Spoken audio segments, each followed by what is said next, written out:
Alongside Chris Johnston, Pierre LeBrun, and Darren Dreger, gentlemen, our Rick Westhead reported that a woman contacted the Ontario Provincial Police on February 28th of this year to report an alleged sexual assault dating back to November of 2014. The woman alleges she was assaulted by 8 Ontario Hockey League players. Darren, what are you hearing from the NHL in response to these allegations?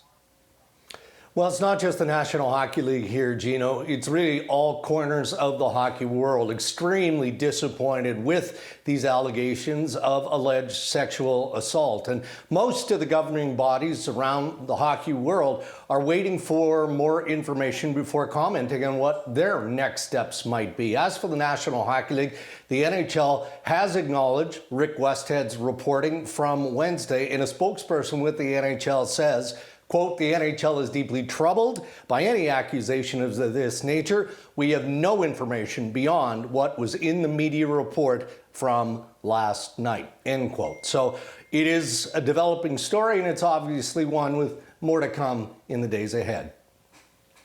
And for continuing coverage of the story, you can follow Rick Westhead on SportsCenter and at tsn.ca. Pierre, when we spoke last week, you mentioned the Dallas Stars were working on a deal to lock up Jake Oettinger to a long-term deal. How did it finally come together? Well, and again, a reminder that there were absolutely no negotiations during the summer between the Stars and Jake Oettinger's camp, kind of on purpose. They wanted to see how the goalie market played out, and there have been some significant extensions. And one of them, of course, is Jeremy Swayman. And once he signed in Boston, Stars GM Jim Neal reached out to Oettinger's agent Ben Hankinson and said, are you ready to get the ball rolling in these talks? And while the answer was yes, it was a qualified yes.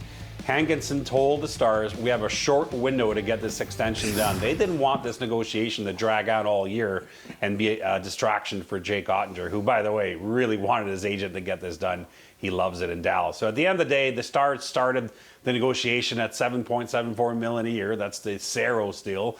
And Hankinson was above $8.25 million, but predictably they got to $8.25 million a year, a very direct comparable to Jeremy Swayman. They're both 25 years old, similar body of work. The Stars are pretty happy to get it done. All good in Dallas right now. The Stars shot out of the gate at 4-0, and while they did that, the Avs opened at 0-4. And CJ, it's not like help is on its way. Certainly not with $36 or $37 million of cap space that's committed right now to players that aren't eligible to play for the Colorado Avalanche. And that's really given way to feeling around the team that there's not a magic bullet solution here. They're going to try to ride this through until some of the cavalry can return from the injured list. They've already taken Capo Kakinen, a goaltender, off waivers from Winnipeg. But beyond that, there's not a lot of obvious moves to be pulled. And I think, what makes this so difficult for the Avalanche is the uncertainty. They don't know what Gabriel Landeskog will be when he returns. He's missed so much time after that knee cartilage procedure that he had. Still not clear when he'll be able to return, what he'll look like. Similarly for now, Valeri Nichushkin, who's in the NHL Player Assistance Program. And so those are significant pieces that the Avs just don't know what they're going to be. So it's going to be a very difficult year in Colorado, and it's off to a tough start now.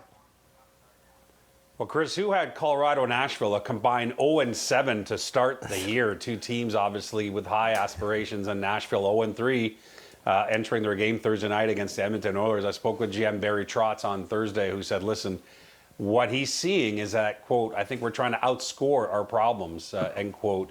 And his point is that the Predators can't forget who they are. Their 5-on-5 game, their pressure game is what gave them great success last year. Yes, they added Stamkos and Marchessault, but that doesn't mean that suddenly they've completely changed overnight what their DNA is. So this is about remembering who they are and getting back to basics for Nashville.